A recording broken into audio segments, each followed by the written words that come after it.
against those. So tell me the question. But my question is this, because I really like you, and the problem is that something's come to my attention that I think is very important to be addressed, because I'm afraid it's going to be in the media. I know you're from the City of Alachua, and there's a problem in the City of Alachua with election fraud that's going on there, and Clovis, you know Clovis, they say you wrote a contract for him to be able to hold 2 offices at one time, both city manager and the police commissioner, and they've arrested a guy named Charlie Grapsky who's running, and Mike Canny, and I'm really concerned about that whole situation, and they paint you as a pro-development Democrat, and that you have property, and you're vested in the City of Alachua from the standpoint of annexing properties out of Alachua for the purpose of pro-development. I hate to be the fly in the ointment, but I need an answer. I'm glad somebody brought this up, because I read that letter the other day. I don't know Grapsky. I know he's running against Bonnie Burgess, who is one of the commissioners there, who I think he said was a good old boy Republican. Well, she's an African-American Democrat vice chairman of the DEC. I've known Clovis for years, and I did write a contract. Actually, they only had 2 lawyers in town back then. But the contract was Clovis was asked to step in as city manager on an interim basis. I didn't write his final contract, only the interim, and both sides asked me to do that because he was he was the chief of police. He was a certified police officer. He wanted to be able to keep his certification if he was not named the city manager. There is no dual office holding because the city manager in Alachua, as in most places, the chief of police answers to them anyway. This was something the commission wanted and agreed to. Finally, I don't live in the city of Alachua, but this election fraud, which I don't know about because I wasn't there during March, I've been campaigning, or April, whatever it was. Let me give you a little history. The 2 candidates that were running, Louis Irby and James Lewis, we've known them our entire lives. I had no preference in that election. I have no preference. I drove around Alachua to make sure, I don't live in Alachua, I live in a rural area near there. I had no favorite in that. I have known them both 30 years. They are both personal friends of mine. I don't know what Grapsky's allegations are or how they will turn out. I know that there was an allegation that somehow I had influence over the state attorney's office. That would be interesting. I have had no contact from the state attorney's office about the issue. They also said that I had property in the city of Alachua that is annexed. I own no property in the city of Alachua. They said your mother owned it.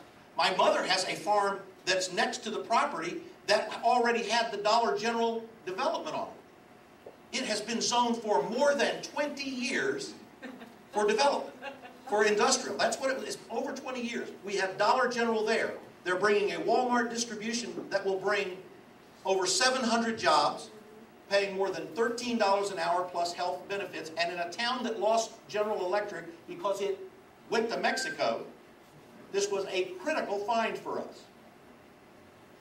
I don't know what this guy is up or how I even got in the story. I'm really literally lost at how I got into the story. But I will tell you this.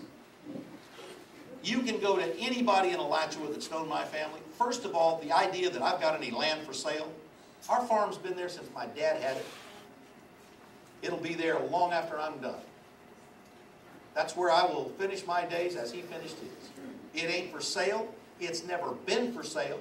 We sold a little property one time when he had cancer before he died. And we hated to do that. So whatever that story was about, and however it related to me, of which I do not have any idea, I assure you, I absolutely assure you, that I've not made $1. There's a thing in there that I supported the Walmart Superstore to Home Depot. I didn't even know we had a Home Depot. Actually, those things aren't true. I only brought this up so that you could address None of it's true. It could be there in the future. But clearly, I've looked at this problem, and there is a problem with abuse of power in the city of Alachua by those people. And you know, that's a real problem because it's a microcosm of what I see happening all over the nation. You know, I don't know anything about the facts of this. I wasn't there. I told you that. I do know that I'm disappointed. I understand Clovis Watson announced that he's leaving the Democratic Party. That's sad. He's the first African-American city manager that we've ever had.